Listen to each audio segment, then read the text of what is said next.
tai šiandien viską valysiu su Oven & Grill daugiausiai, nes kur prikepę riebalai, visokie vakėtaus, pavyzdžiui, padėklas, tai irgi įsipurkšiu su Oven & Grill.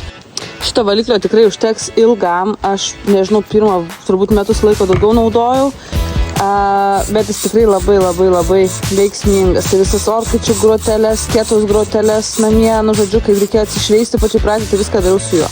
Šiek tiek palaikysiu ir eisim šveisti. Matosi net valasi su pirštu.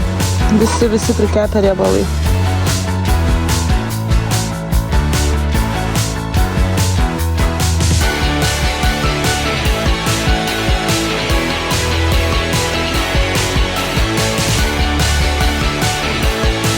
Vieną kartą nuskalau ir pažiūrėkit, net purškiant, va čia va dar yra likę.